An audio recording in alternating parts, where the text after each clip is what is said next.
Muy bien, pues continuemos con este video que es la segunda parte de la historia de la química y vamos a analizar ahora entonces el periodo de la alquimia.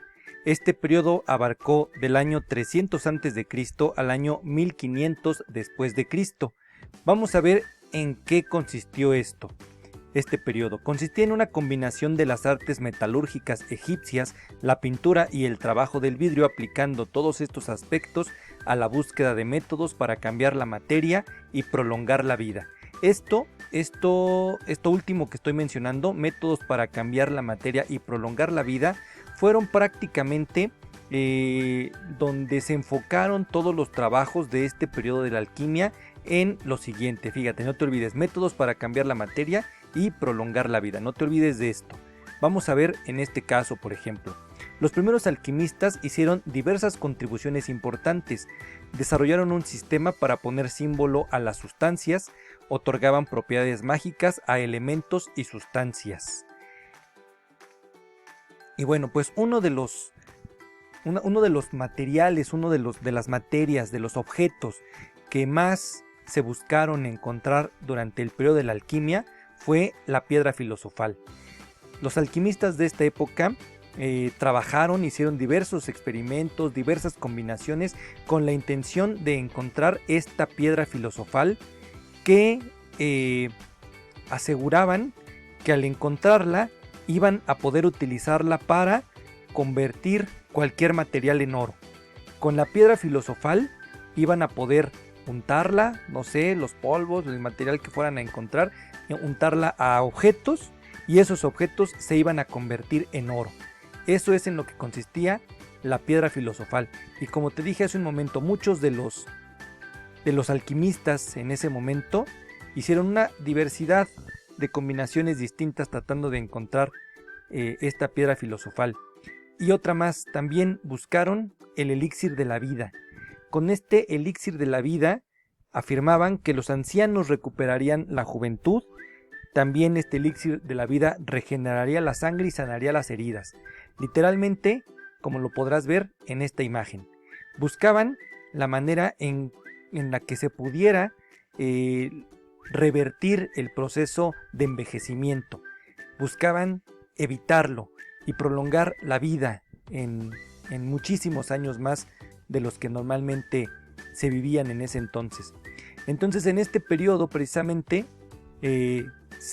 todos los trabajos que se hicieron, o muchos de los trabajos que se hicieron, pues estaban enfocados en encontrar tanto la piedra filosofal como la sustancia que diera el elixir de la vida. En esto consistió sobre todo el periodo de la alquimia. Posteriormente llegó el periodo de la iatroquímica, que fue del año 1500 después de Cristo al año 1660 después de Cristo. ¿Qué podemos encontrar característico de este periodo de la iatroquímica? Lo siguiente también se conoce como el periodo de la química médica, ya que buscaba encontrar las propiedades medicinales de las sustancias. Durante este periodo, los personajes que estuvieron trabajando en este periodo buscaban cómo mezclar los compuestos químicos, los elementos, con la intención de curar, de mejorar, de evitar enfermedades, de curar las enfermedades. Por eso se llama así el periodo de la química médica. Y en este periodo ya se basaban en un método experimental, ya se hacían algunas pruebas para tratar precisamente de utilizar sus mezclas para combatir ciertas enfermedades. Ya hacían registros, ya hacían experimentos, ya se probaban ciertas dosis, entonces ya se utilizaba más un método experimental en este periodo de la iatroquímica. Posteriormente llega el periodo del flogisto, que abarcó del año 1660 después de Cristo al 1770 después de Cristo. Vamos a ver en qué consistió este periodo del flogisto. A partir de 1650, época en que comenzó a aplicarse el fuego en las máquinas de vapor, también llevó a los hombres a prestar mayor interés por este fenómeno y sus posibles nuevas aplicaciones. Dentro de este ámbito, los químicos comenzaron a ocuparse más a fondo del tema de la combustión. Según las concepciones griegas, todo lo que arde contiene en sí el fuego, que bajo ciertas condiciones es capaz de liberarse.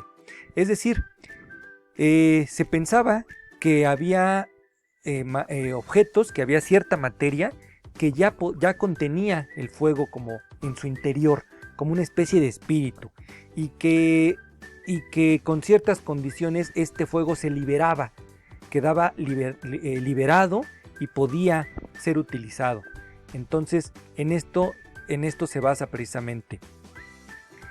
Aquí uno de los personajes muy importantes que surge, Robert Boyle, o Boyle, fue el primero en trabajar con gases. Hasta entonces se creía que los gases no podían ser contenidos en recipientes. La ley de Boyle determina la relación inversa entre los cambios de volumen y presión de los gases. ¿A qué se refiere esto de la relación inversa entre volumen y presión?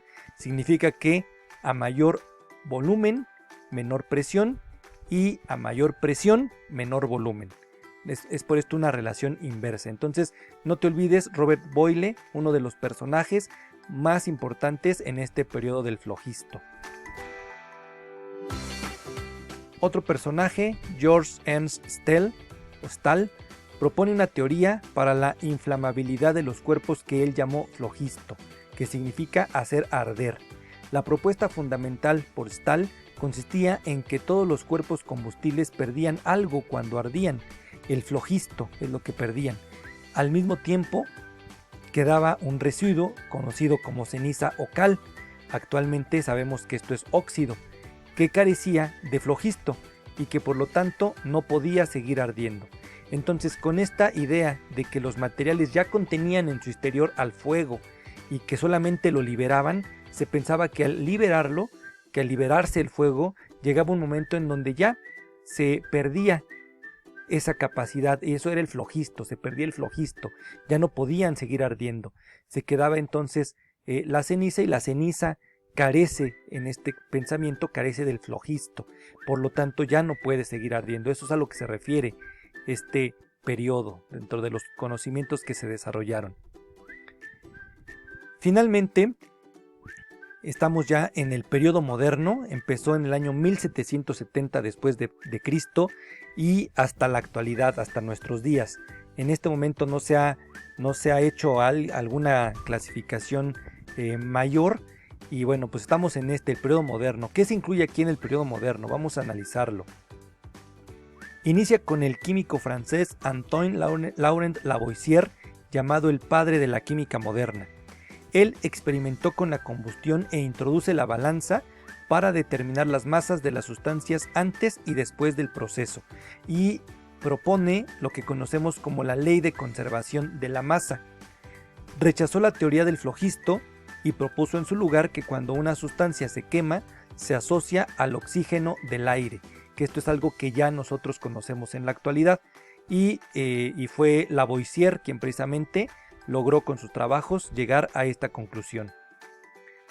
Otro personaje importante, John Dalton, demostró que la materia estaba formada por átomos, lo que fue quien desarrolló lo que conocemos como la teoría atómica, John Dalton.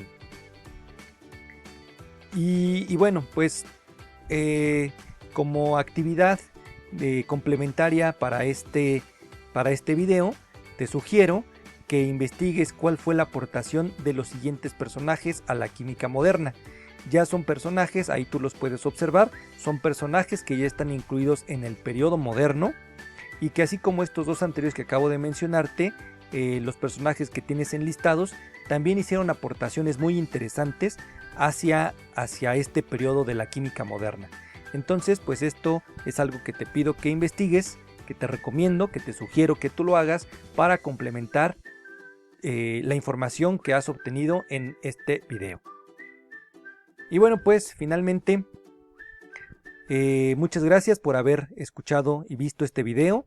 Te invito a que te suscribas al canal, que actives las notificaciones. Esto nos va a ayudar muchísimo para que el proyecto crezca, podamos llegar a más personas.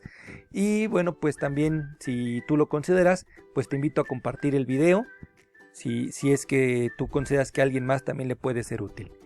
Y pues hasta entonces nos vemos en el siguiente video.